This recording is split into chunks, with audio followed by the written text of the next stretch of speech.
everybody, it's your girl Felicia Casson for a new episode of In the Music. And this week, our up next artist of the week is Miss Chassidy Lindsey. How are you doing?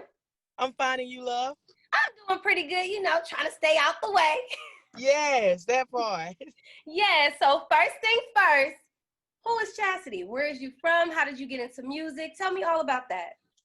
I'm from Gaston, Alabama. Church, I guess that was my thing. It took from gospel singing to rap, and it's been in me. Okay, all right. So how was it growing up in Alabama? Rough. Man. It was rough, to make it out, it's a blessing. I love my hometown, but it is rough like any other it's a small city. So I don't know if you ever heard of Gaston, but it's like 45 minutes from Huntsville, maybe an hour from Birmingham. Mm-hmm. So it's, it's rough, but it's home.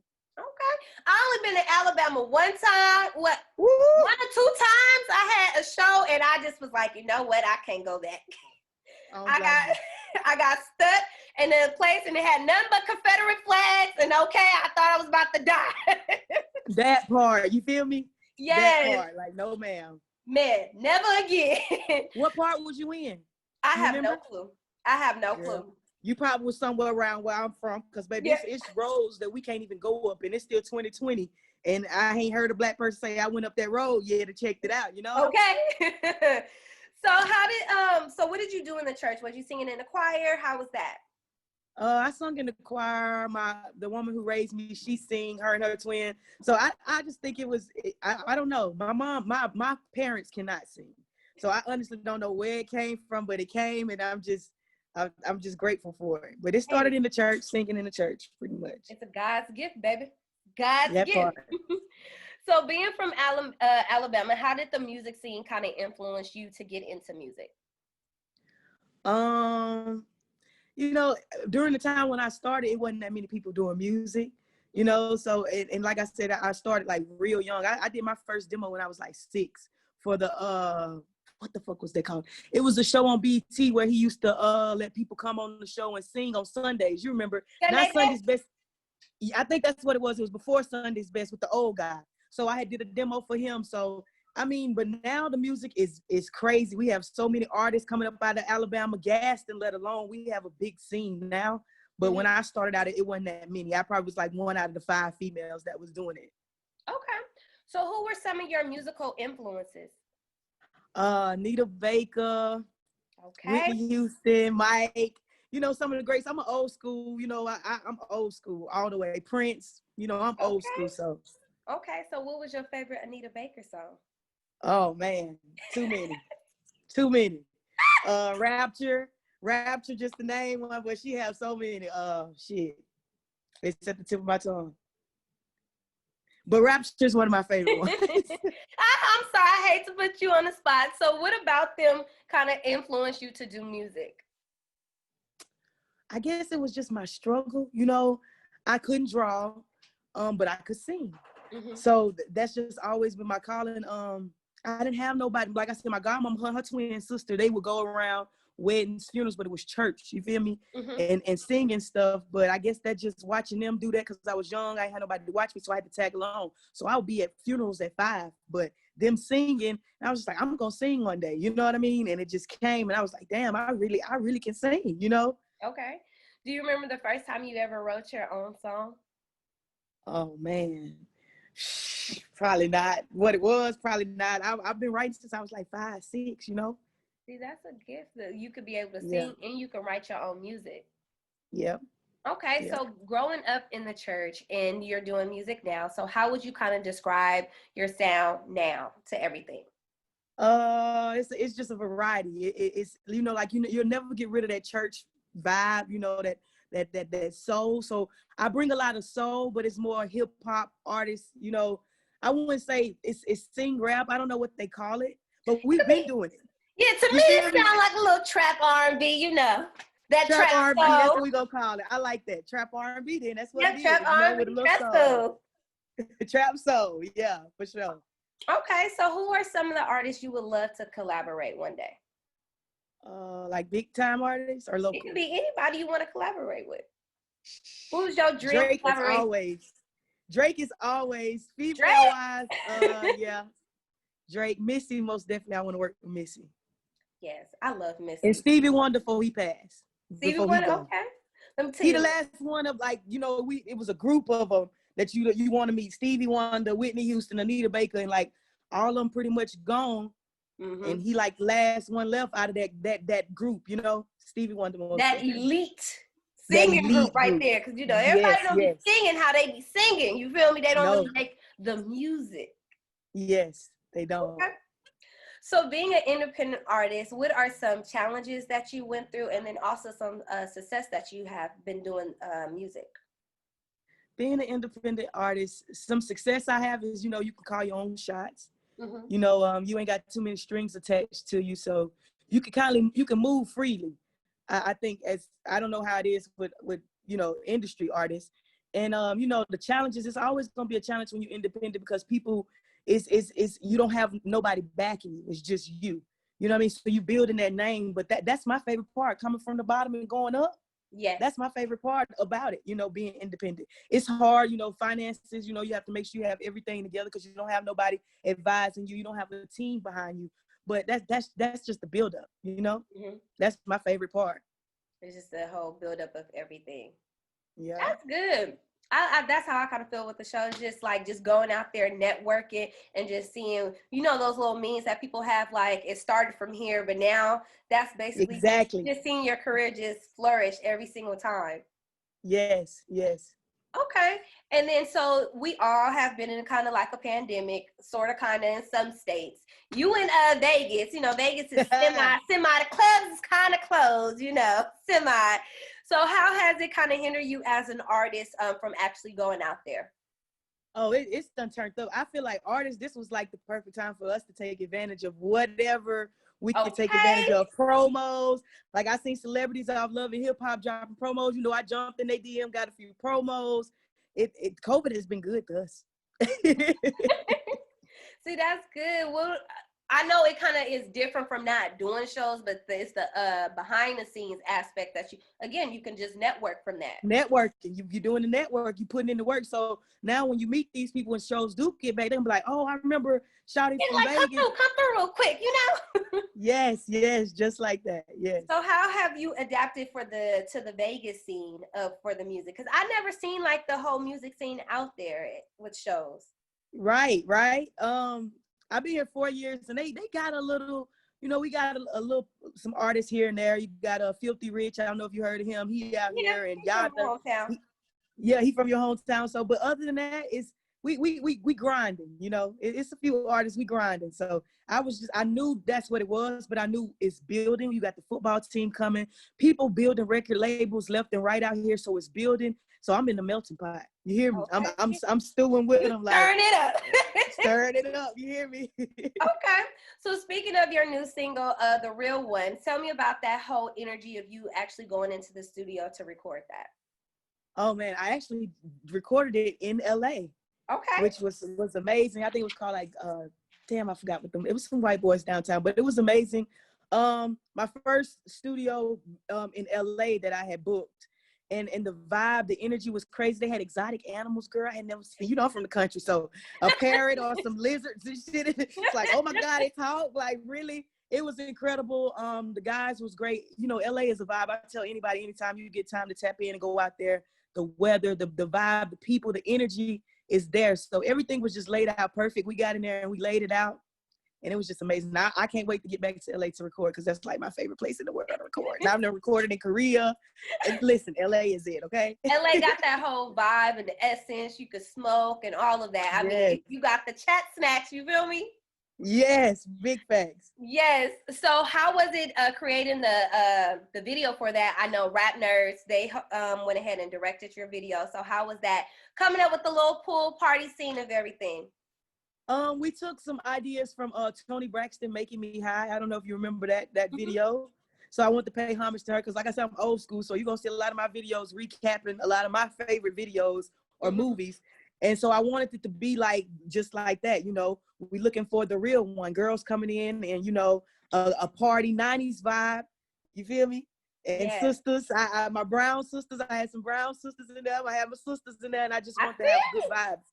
And Rap Nerds, he came in with it, and we just collided, and everything just went smooth. Okay, that's real good. So, what is your take on the now of the music industry of female rap? Who, It's Nicki like a Minaj? whole renaissance now. It's so many different doors everybody can go to and cater to. So, how do you feel about that whole thing? It's open. I feel like it's open. It's time, and it's just be consistent and just go hard because they watching, and we need more female artists. You know, we got rappers out there. You go, like I said, Nicki. You got Mulatto, who's upcoming, Asian doll, but it's time. It's time. It's time. Young Ma, you know, but she's independent. You know what I mean? Mm-hmm. So it's the doors are open for both male and female. So I feel like it's time for female rap artists. If y'all want to, it's time for y'all really to put the pedal to the metal and go. Okay, let me go ahead and put out a freestyle real quick. Okay, let me hear what you got. Come on with it. No, I'm just playing. I was ready. Okay, so you said that some of your videos you like to pay homage to like old videos and old movies. What can you say is your top 5 all-time favorite videos? Top 5, Michael Jackson, Remember the Time. Okay. I got to throw that Tony Braxton in there, Making Me High. Luther Vandross, Can I Take You Out? I'm old school. It's wild. It's okay. What's that boy name? Barry White. Damn, what is the song called? It's where you say don't play them games with him, baby, because he ain't playing. I'm gonna have to YouTube and watch some videos now. And of course, Janet Jackson. It was off the Rhythm and Soul album. What was it? The army shit. You know what I'm talking about? Rhythm Nation. Rhythm Nation. Yeah, you feel me? The army. Yes. Okay. Same things with movie. What is your top 5 '90s favorite movies, or any movies? Barely Shot Us. Set It Off. I try to keep it black. I'm racist. Damn, the last 2 are Love and Basketball. What? And yeah, that's crazy, ain't it? That was like a high school, You gonna hate me? I am one of those people that do not like Love and Basketball. That movie was terrible if you really think about it. It is. But you said during that time, we thought that was like incredible. If you could cop the white and blue high top forces, bro, you was killing the fucking game during that time. You feel me? Okay. Last one, I don't know, man. What do I like to watch? You probably ain't gonna like this one either. Andy, the musical, the white girl, redhead, curly hair. I do. I liked it. I like the 80s movie though. The first one. I ain't never seen the first one. The crazy thing is, I just was telling somebody I never seen that one, and I never seen the White Wizard of Oz before. So you seen the black one though? Mm-hmm. The Wiz. I like the black one. No, see, I like the white one because, like I said, we had cassettes and I had a hard background, so that was me. I was hoping somebody was gonna come get me out of my situation. So that's why I could relate to that story. Okay. So how do you what you've been through in your past, how does that resonate with your music? I speak about a lot of my struggles, but I also mention that you can't let your past traumas consume you, because I had friends who we were in the same boat and they no longer here due to overdoses on drugs or geeked up on the streets. They let that consume them. That's just about your mind. Just because what you went through, you can't drag it into your adulthood. You know what I mean? We can't let our struggle define who we are today. And that's what I push for, to tell these kids, like, yeah, I got a mama that was an addict. I got a daddy that's still out there, and they were back and forth. And I'm old, like I ain't old, but I'm old enough to realize, we can't let that consume us. We got to keep pushing on and build our life. And whatever comes, how you gonna know if you don't try, Mm-hmm. That is so true. That's so true. I can speak on, that's a testimony I've been through. Okay. You feel me? Yes. So from music and to now, you do have your own business with the Chat Snacks. Do you want to kind of speak about that? Where people can check you out with that. Okay, plug it in. Yes, it is. Chat Snacks, we do our edible thing, but we cook as well. Infused or non-infused, so they can get them infused or none. We have Rice Krispies, fruity, whatever they want. We actually like to cater to the client. So if it's something on my list I don't have and you want, we try to make it happen. Y'all can DM me. You know, we don't try to do too much online because people like police watching, but DM me and we'll get you some chat snacks. Well, I'm going to get you some anyway because I take care of my people for putting me on the show. So I got to get your information so I can get you a chat box out to you for sure. Okay. Yes. Okay. So what is your next goals for the next 6 months with music? Do you have any new projects coming out? Are you working on anything? Yes. Last week we just wrapped up The Business Over Bitchness. That's my second album coming up. Okay. And Chat Mix, my mixtape, Chat Mix 2. So we just wrapped that up. We're going to get it mixed and mastered. So probably by the end of December, I'm going to be dropping both of those. I like to do 2 projects at a time just to get an audience a little something because, you know, you have your own project, but then you have the mixtape where you're going over people's stuff, you know, so I like to do it like that just to keep the audience going. So that's what's going on within the next 6 months.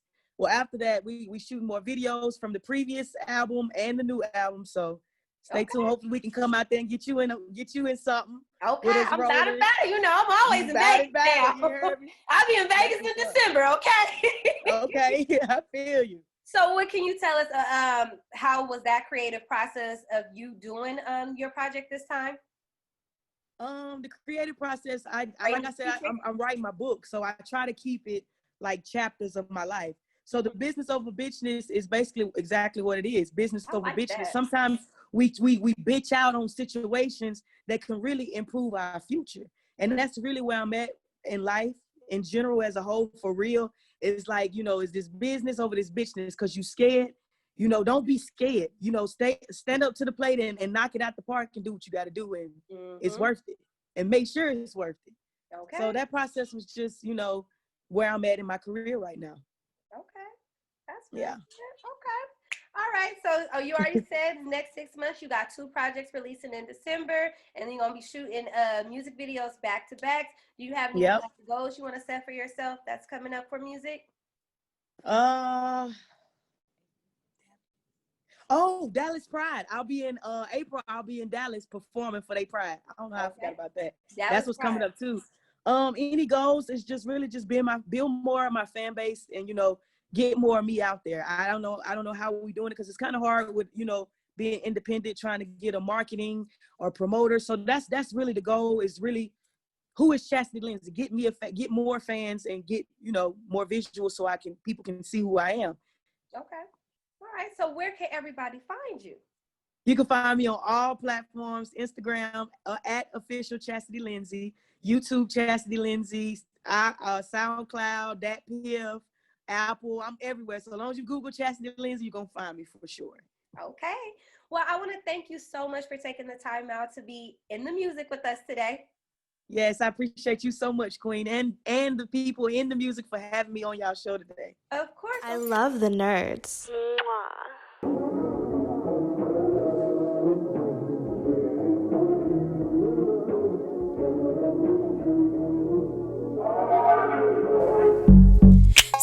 She want a real one, but can a real one feel a real one?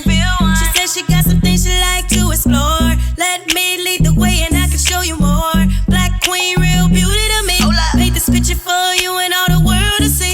Good vibes, let's chill and blaze the tree. West Coast, real lovely where I chose to be. Happy vibes, yeah, we giving off happy times. Daisy Duke when Shawty got the 9-5. You Leo, baby, come here and won't you be mine? Pretty brown ass, don't flex and hold the lies, yeah.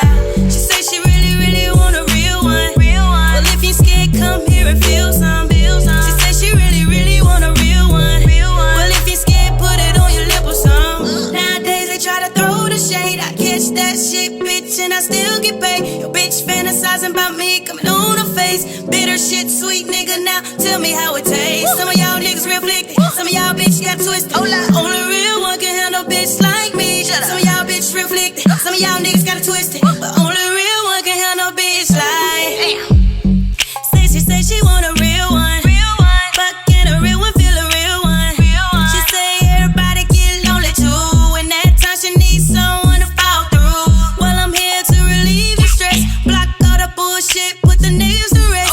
Body soft like soap, yeah, I'm down to caress. Bad little thing, God bless your ex, yeah.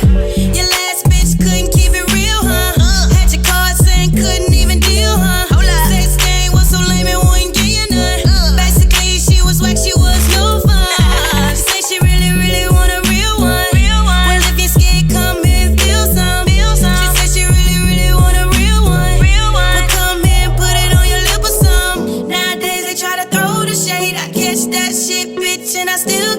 Your bitch fantasizing about me coming on her face. Bitter shit, sweet nigga, now tell me how it tastes. Some of y'all niggas real flick, some of y'all bitch got twisted. But only real one can handle bitch like me. Some of y'all bitch real flick, some of y'all niggas got it twisted. But only